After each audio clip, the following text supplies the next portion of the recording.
जय हिंद दोस्तों, रक्षित खन्ना के इस चैनल में आपका स्वागत है। दोस्तों, आज के इस वीडियो में मैं आपको एक जबरदस्त जानकारी दूंगा और ये जानकारी जुड़ी है OROP3 पेंशन टेबल को जल्दी लागू कराने के लिए। जी हां दोस्तों, मेरे पास और भी नई जानकारियां आई हैं OROP3 पेंशन टेबल पर। OROP3 को जल्दी लागू कराने के लिए मेरे पास और भी नई अपडेट है आपके लिए, वो मैं आपको आगे समझाऊंगा। सबसे पहले दोस्तों मैं आपको समझाऊंगा कि जितने भी पूर्व सैनिक हैं वो बहुत खुश हैं। जी हां दोस्तों, क्योंकि भारत सरकार को जगाने का काम जारी है। भारत सरकार को बताया जा रहा है कि आपको OROP3 देनी है 1 जुलाई 2024 से। आप जल्दी उस पर काम करिए, जल्दी लागू करिए OROP3 पेंशन टेबल।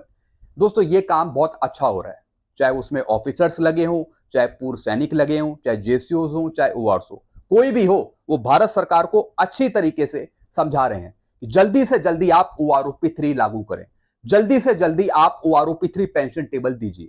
दोस्तों, ये बहुत अच्छी बात है, क्योंकि जब तक भारत सरकार को हम कुछ बोलेंगे नहीं, जब तक ये वो काम करेगी नहीं, वो फिर लेट लतीफी करेगी। तो दोस्तों, जून से ही लगातार भारत सरकार को बताया जा रहा है कि आपको OROP3 पेंशन टेबल जुलाई में देनी है, जुलाई में देनी है। जी हां दोस्तों, और दोस्तों इसी पे कई मीटिंग्स हुई हैं, बहुत सी मीटिंग हुई हैं, ताकि भारत सरकार जल्दी से जल्दी OROP3 पेंशन टेबल दे। दोस्तों, इस पे RTI भी डाली गई है। जी हां दोस्तों, RTI में कुछ सवाल पूछे गए हैं department of ex serviceman welfare department से। जी हां दोस्तों, MOD से, DSW से सवाल पूछे गए हैं OROP3 पर, OROP पर। जी हां दोस्तों, एक तो मैं आपको RTI दिखाऊंगा जो भेजी गई है लेफ्टिनेंट कर्नल RK भारद्वाज जी द्वारा, और क्या क्या सवाल पूछे हैं उन्होंने OROP3 के लिए, OROP की पॉलिसी के लिए, यह भी मैं आपको समझाऊंगा। फिर दोस्तों मैं आपको आगे समझाऊंगा। मेरे पास कुछ मैसेज शेयर हुए हैं जिसमें यह बताया जा रहा है कि सारी टेबल्स प्रिपेयर्ड हैं, सारी टेबल्स बनाई गई है और हो सकता है 1-2 हफ्ते बाद वो टेबल्स जारी कर दी जाएं। दोस्तों, अगर ऐसा होता है तो यह बहुत अच्छी बात होगी, लेकिन उस पर मेरे पॉइंट ऑफ व्यू क्या है, मैं क्या समझता हूं उससे, वो भी मैं आपको आगे बताऊंगा। तो दोस्तों, ये सारी जानकारियां आपके लिए बहुत महत्वपूर्ण होने वाली है, इसलिए इस वीडियो को आप शुरू से लेकर आखिरी तक देखेगा, बीच में छोड़ के मत जाइएगा, नहीं तो आप फिर जानकारी मिस कर देंगे। वीडियो में आगे बढ़ने से पहले एक छोटी सी अपील कर रहा हूं, अगर आप पहली बार मेरा चैनल देख रहे हैं या फिर ये वीडियो देख रहे हैं तो आप मेरा चैनल सब्सक्राइब भी कर सकते हैं, जिसका नाम है रक्षित खन्ना, क्योंकि ऐसी जानकारियां अक्सर आपको मिलती रहती हैं इस चैनल के माध्यम से, और पेंशन से जुड़ी जो प्रॉब्लम आती है उसका भी सोल्यूशन किया जाता है बीच बीच में। चलते दोस्तों आगे बढ़ते हैं, विस्तार से जानकारियां लेते हैं, एक एक जानकारी दोस्तों मैं आपको बिल्कुल सही से समझाऊंगा, सही से समझिएगा आप। सबसे पहले दोस्तों, मैंने अपने पेंशनर्स से, पूर्व सैनिकों से एक सवाल पूछा था, जैसा कि आप पीछे देख रहे हैं, क्या OROP3 की पेंशन टेबल जुलाई में मिल पाएगी और क्या OROP3 की पेंशन का भुगतान जुलाई की पेंशन में होगा? हां और ना में उत्तर दीजिए। तो दोस्तों यहां पे आप देख रहे हैं पेंशनर्स ने जवाब दिया। 61% पेंशनर्स ने कहा कि यह संभव नहीं है कि जुलाई में ही OROP3 पेंशन टेबल मिल जाए, या फिर जुलाई की पेंशन में ही OROP3 की पेंशन मिल जाए बढ़ी हुई, ऐसा संभव नहीं है। 61% पेंशनर ने कहा। 29% पेंशनर ने कहा कि यह संभव है, हो सकता है कि जुलाई में OROP3 पेंशन टेबल मिल जाए और जुलाई की पेंशन में ही OROP3 की पेंशन एडजस्ट कर दी जाए, यानी बढ़कर मिल जाए। और 10% लोगों ने कहा कि इसके बारे में हमें नहीं पता। और भी दोस्तों नीचे कमेंट आए थे जिसमें ज्यादातर पेंशनर यही कह रहे थे कि हमें यहां पे मुश्किल लगता है कि जुलाई में OROP3 पेंशन टेबल मिल जाए, जैसा कि कल मैंने आपको वीडियो में भी समझाया था। दोस्तों, ये भारत सरकार की पॉलिसी है, भारत सरकार कितना काम कर रही है OROP3 पर, यह देखने वाली बात है। अगर सारा काम कंप्लीट हो गया है तो दोस्तों जल्दी OROP3 मिल सकती है, लेकिन दोस्तों अभी तक बजट तय नहीं हुआ है। सबसे बड़ा क्वेश्चन मार्क ये है, पहले बजट देखा जाएगा कि OROP3 का है कितना, पहले वो अनाउंस होगा तभी कुछ मिलेगा। मेरा पॉइंट ऑफ व्यू ये है, बाकी आप क्या समझते हैं आप नीचे बताइए। तो दोस्तों 61% पेंशनर ने कहा कि मुश्किल है कि जुलाई में OROP3 पेंशन टेबल मिले। चलते हैं दोस्तों अगली जानकारी की तरफ। फिर दोस्तों यह जानकारी आपके लिए बहुत महत्वपूर्ण है जो मैं आपको अब बताने जा रहा हूं। यह दोस्तों RTI के बेस पर जवाब पूछा गया है department of ex serviceman welfare department से, और दोस्तों यह पूछा है लेफ्टिनेंट कर्नल RK भारद्वाज जी ने। जी हां दोस्तों, इन्होंने RTI के थ्रू जवाब मांगा है डिपार्टमेंट से कि ओआरओपी पर क्या तैयारी है, ओआरओपी की पॉलिसी क्या है, जो पुराने लेटर निकले उसके बेस पर डिपार्टमेंट क्या कहता है। चलते हैं दोस्तों, अब मैं आपको इनके द्वारा पूछे गए प्रश्न समझाता हूं कि जो इन्होंने पूछे हैं department of ex serviceman welfare से। डेट ऑफ एक्शन आप देख रहे हैं 27 जून, रिसीव डेट है 21 जून, यानी इन्होंने पहले ये आरटीआई डाली थी। दोस्तों आप ये देख रहे हैं पूरी आरटीआई जो इन्होंने डाली थी। अब दोस्तों इन्होंने क्या क्या पूछा है जरा हम ये जान लेते हैं। Sir, government of India, ministry of defence, department of ex serviceman welfare, letter number इतना, इन्होंने सबसे पहले भारत सरकार को बताया है आरटीआई के बेस पर कि जो आपने पहले लेटर निकाला था ओआरओपी 1 का 7 नवंबर 2015 का, आप जरा उसे पढ़िए। इन्होंने बोला है भारत सरकार को आरटीआई के बेस पर, department of ex serviceman welfare को, कि जो भारत सरकार ने एमओडी ने ओआरओपी 1 का लेटर निकाला था, आप जरा उस पर गौर कर लीजिए। भारत सरकार को बोला है, पैरा नंबर 2 में लिखा है, it has now been decided to implement 1 rank 1 pension for the ex serviceman welfare 1 जुलाई 2014। यानी ओआरओपी 1 जो आपको मिली वो मिली 1 जुलाई 2014 से ओआरओपी 1 के नोटिफिकेशन के अनुसार। तो जो पहला लेटर निकला था ओआरओपी 1 का, उसमें जो पॉइंट लिखे थे वो भारत सरकार पढ़े, जिसमें 1 रैंक 1 पेंशन लागू किया गया। फिर पैरा नंबर 3 5th में लिखा था, in future the pension would be refixed every 5 year. फिर एमओडी के लेटर में लिखा था ओआरओपी 1 के लेटर में कि हर एक 5 साल बाद ओआरओपी रिवाइज होगी, ये भी भारत सरकार पढ़े। फिर दूसरे पॉइंट में क्या लिखा है, sir OROP 1 was implemented 20 months later. OROP 1 जो हमें मिली वो मिली 20 महीने बाद, 20 महीने बाद हमें ओआरओपी 1 मिली, और ओआरओपी 2 हमें मिली 3.5 साल बाद। काफी इंतजार करना पड़ा पूर्व सैनिकों को ओआरओपी 2 पेंशन टेबल लेने के लिए। 3.5 साल बाद हमें ओआरओपी 2 मिली, काफी लेट मिली। अब दोस्तों नीचे इन्होंने क्वेश्चंस लिखे हैं जो भारत सरकार से पूछे हैं, department of ex serviceman welfare department से पूछे हैं। अब दोस्तों आरटीआई के बेस पर क्या क्वेश्चन पूछे हैं जरा हम ये जान लेते हैं। ये काफी इंपॉर्टेंट क्वेश्चन है। It is requested that the following information along with document, records, noting, decision and opinion on file may be please provided under RTA Act। आप हमें वो डॉक्यूमेंट प्रोवाइड कराइए, आप हमें वो फाइल प्रोवाइड कराइए, आप हमें वो नोटिंग प्रोवाइड कराइए जिसके बेस पर ओआरओपी तय की जाती है। जी हां दोस्तों, अब क्वेश्चन क्या लिखे हैं, policy on grant of 1 rank 1 pension. क्या पॉलिसी है जिसके तहत 1 रैंक 1 पेंशन ग्रांट करी जा रही है? सबसे पहला सवाल, policy on refixation of pension every 5 year. किस पॉलिसी के अंतर्गत हर एक 5 साल बाद ओआरओपी का रिवीजन किया जाता है? वो क्या पॉलिसी है जिसके बेस पर आप कह रहे हैं कि हर एक 5 साल बाद आपकी ओआरओपी रिवाइज होगी? सिर्फ 5 साल ही क्यों बताए जा रहे हैं? क्या उससे कम में रिवाइज नहीं हो सकती ओआरओपी, जैसे 2 साल 3 साल? सबसे बढ़िया क्वेश्चन है दोस्तों, हमें यह पता लगना चाहिए कि भारत सरकार 5 साल बाद ही क्यों रिवाइज कर रही है ओआरओपी। 5 साल से कम साल में नहीं हो सकती ओआरओपी रिवाइज? सबसे बढ़िया क्वेश्चन है। फिर दोस्तों अगला क्वेश्चन है, policy on guideline given to CGDA for making the tables by CGDA considering maximum और average of maximum minimum pension for each rank length of service during base year. किस policy के आधार पे सीजीडीए को बताया जाता है कि आप मिनिमम मैक्सिमम निकालें, एवरेज निकालें? यानी टेबल्स आप कैसे प्रिपेयर करते हैं, किस तरीके से आप लेंथ की, सर्विस की, ग्रुप की, क्वालिफाइंग सर्विस के आधार पे आप एवरेज तय करते हैं हर एक रैंकों का। यानी आप टेबल कैसे प्रिपेयर करते हैं, मिनिमम मैक्सिमम कैसे आप निकालते हैं? दोस्तों ये सबसे बढ़िया क्वेश्चन है। दोस्तों इससे होगा क्या, अगर ये हमें बता देते हैं कि मिनिमम मैक्सिमम किस तरीके से लिया जाता है, क्या पॉलिसी है टेबल्स बनाने की, तो दोस्तों उससे कहीं ना कहीं आगे चलकर ओआरओपी की विसंगतियां भी दूर हो सकती हैं।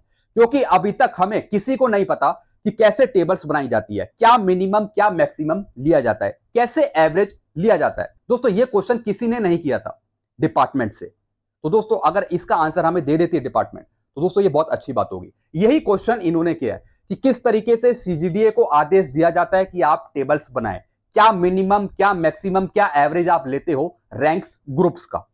जी हां दोस्तों, बहुत अच्छा सवाल है ये। फिर दोस्तों अगला सवाल क्या पूछा,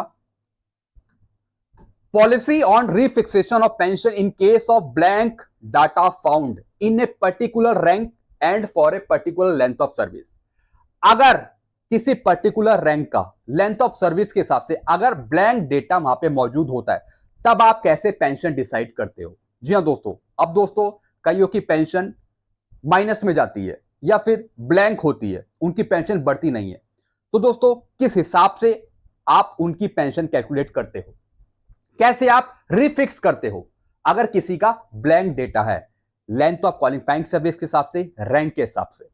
अब दोस्तों ऐसा नहीं है कि हर एक की पेंशन बढ़ जाती है, ऐसा नहीं है। कुछ पेंशन माइनस में भी जाती है, किसी की बढ़ाई भी नहीं जाती। तो उसका आधार क्या है, किस आधार पे आप कैलकुलेट करते हो?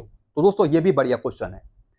Policy on payment of interest to the pensioners by Sparsh. फिर दोस्तों क्या पॉलिसी है पेमेंट ऑफ इंटरेस्ट की, जो स्पर्श प्रोवाइड करता है या फिर नहीं करता है? अगर पेमेंट लेट हो जाती है या फिर ओआरओपी हमें लेट मिलती है, तो क्या स्पर्श इंटरेस्ट प्रोवाइड करता है? क्या इंटरेस्ट की पॉलिसी है कि स्पर्श इंटरेस्ट प्रोवाइड कर रहा है या नहीं प्रोवाइड कर रहा है, अगर पेमेंट या फिर एरियर या फिर पेंशन लेट होती है? दोस्तों अभी तक हम यह जानते हैं कि स्पर्श इंटरेस्ट नहीं देता। अगर आपको पेंशन या फिर एरियर लेट मिलता है, हमें इतना पता है कि इंटरेस्ट आपको नहीं मिलता। तो इस पर भी पॉलिसी पूछी गई है भारत सरकार से कि इंटरेस्ट पे क्या पॉलिसी है जो स्पर्श आपको पेंशन बांट रहा है। अगर पेंशन लेट होती है या फिर ओआरओपी 3 हमें लेट मिलती है, तो क्या स्पर्श इंटरेस्ट देगा आपको लेट पेमेंट का? यह भी पॉलिसी पूछी है।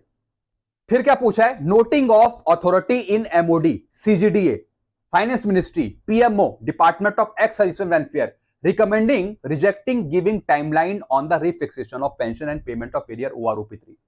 जो हमें 1 जुलाई 2024 से ओआरओपी 3 मिलनी है, उसकी क्या अथॉरिटी है भारत सरकार के पास? कोई अथॉरिटी है, कोई नोटिंग है, कोई कागज है? उसके बेस पर हमें बताइए, उसका जवाब दीजिए।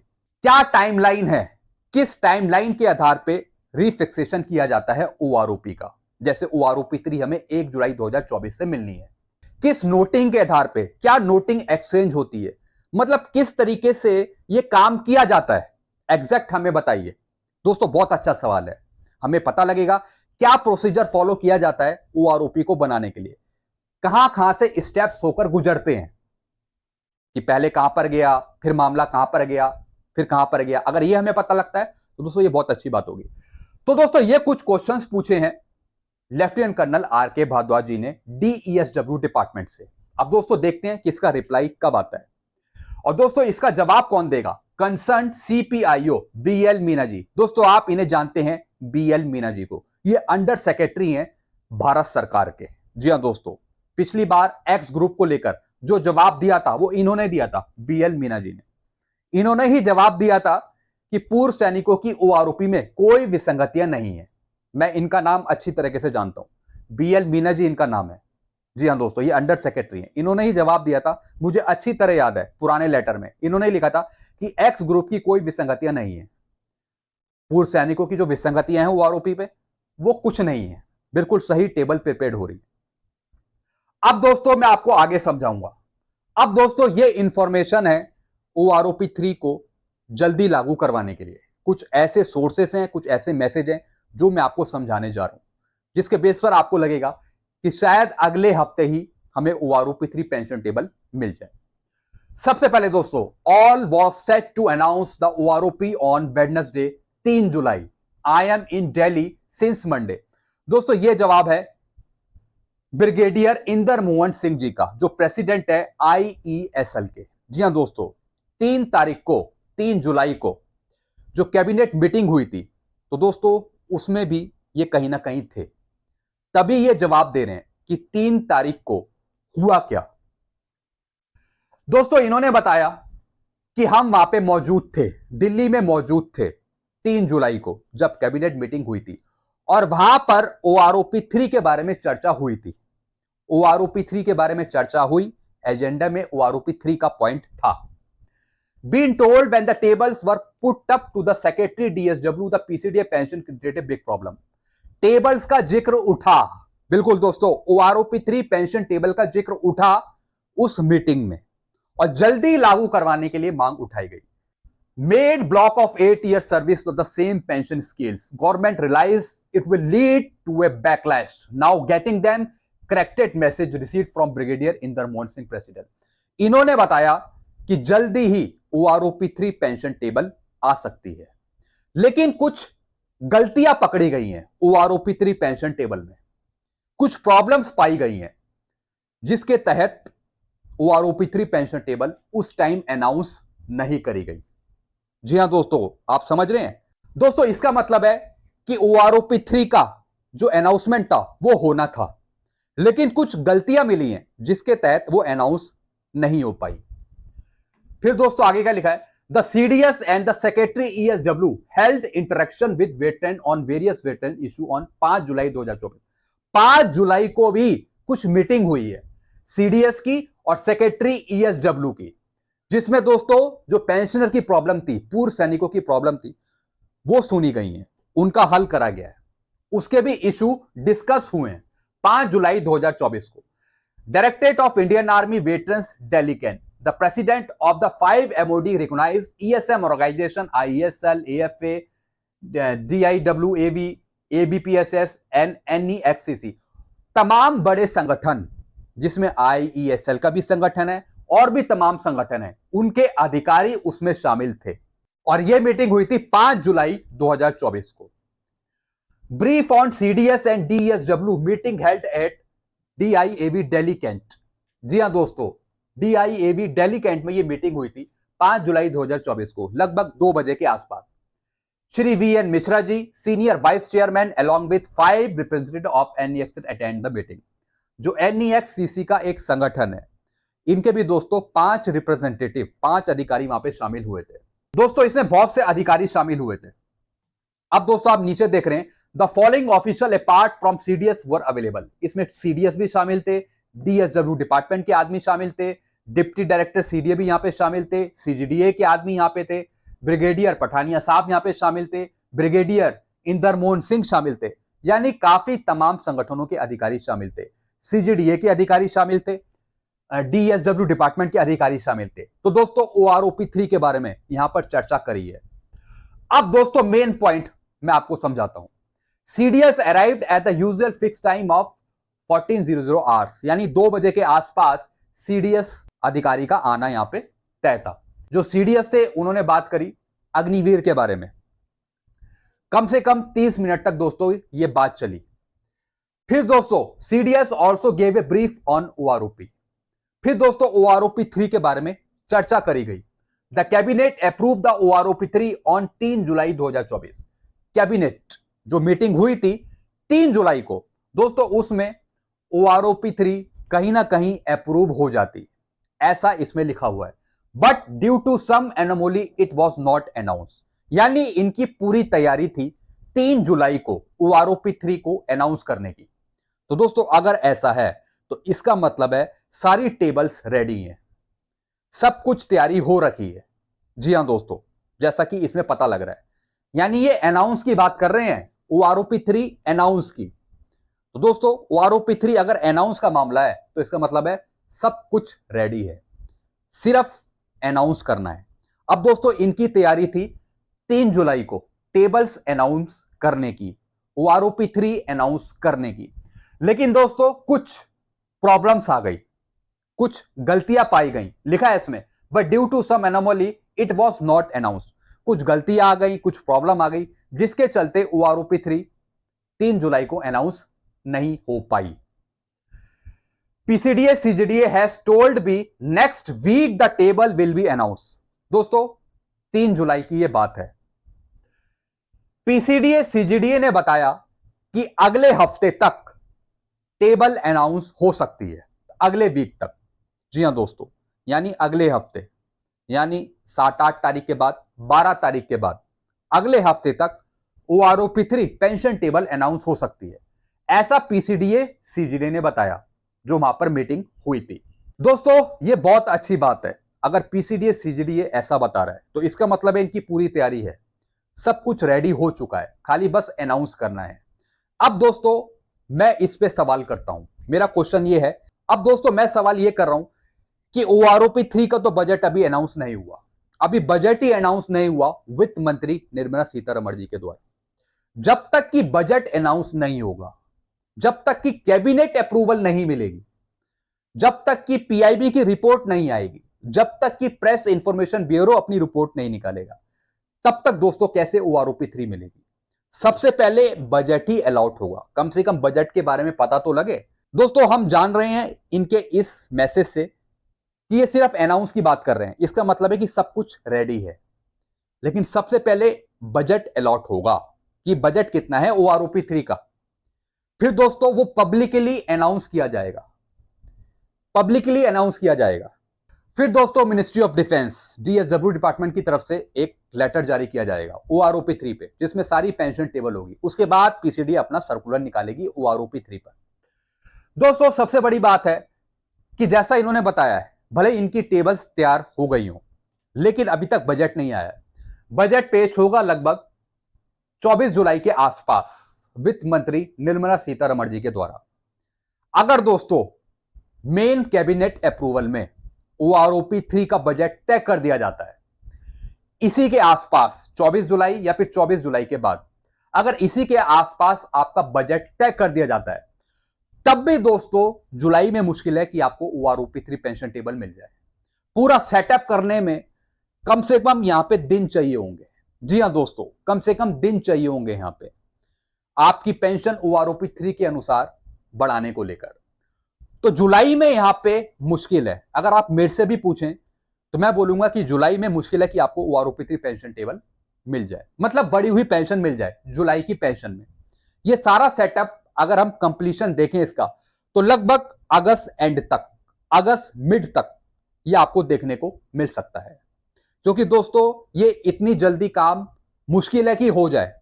सिर्फ हम पढ़ रहे हैं ये चीजें, सिर्फ बता रहे हैं आपको, लेकिन इस पे काम होना, अनाउंस करना, लेटर निकालना, इसमें ही दोस्तों कई दिन लग जाते हैं।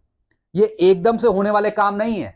सिर्फ हम आपको समझा रहे हैं कि ऐसा हो रहा है, ये इसके बेस पर हमें पता लग रहा है कि तैयारी है। लेकिन दोस्तों आप खुद समझिए इस बात को कि बजट आएगा, बजट के बाद ही तो सब कुछ तय होगा। अभी तो हमें कुछ पता ही नहीं है कि OROP 3 में कितना बजट टक रहा है, अभी कुछ भी नहीं पता। तो इसलिए पहले बजट अनाउंस होने दीजिए। अगर बजट में ये चीजें रखी जाती हैं OROP 3 पर कि कितना बजट तय हुआ है, फिर दोस्तों उसे पब्लिकली अनाउंस करना कैबिनेट मीटिंग में, कैबिनेट अप्रूवल में, ये एक सबसे बड़ी बात है। तो दोस्तों सबसे बड़ी जो हमारी नजर रहेगी वो रहेगी बजट में। बजट में क्या इसकी घोषणा हो रही है या नहीं हो रही है। अगर बजट में ये अनाउंस हो जाता है, अगर दोस्तों ये बजट में अनाउंस हो जाता है OROP 3 के बारे में कि ये बजट है OROP 3 का और ये अब पब्लिकली अनाउंस किया जा रहा है, तब दोस्तों ये फाइनलाइज आप पक्का समझिए।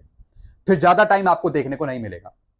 लेकिन फिर भी जुलाई में यहां पे मुझे मुश्किल लग रहा है कि जुलाई में आपको यहां पे मिले, जैसा मैंने आपको कल बताया था। तो दोस्तों ये कुछ जानकारियां थी जो मैंने आपको समझाई। और दोस्तों लास्ट में जो ये मैसेज का एंड किया वो किया लिंगाला जगन रेड्डी जी ने, जो दोस्तों मेन हेड है, जो चेयरमैन है NEXCC के। जी हाँ दोस्तों, तो दोस्तों ये इंटरनली मैटर्स उठे थे, इसके बारे में आपको कहीं पता नहीं होगा, लेकिन फिर भी मैंने आपको कुछ इंफॉर्मेशन दी है कि पॉसिबिलिटी है कि आपको OROP 3 मिल जाए जल्दी इस मैसेजों के आधार पे। तो दोस्तों ये कुछ जानकारियां थी जो मैंने आपको समझाई। वीडियो आपको अच्छा लगता है तो वीडियो को लाइक करें और इस चैनल को आप सब्सक्राइब कर सकते हैं, जिसका नाम है रक्षित खन्ना।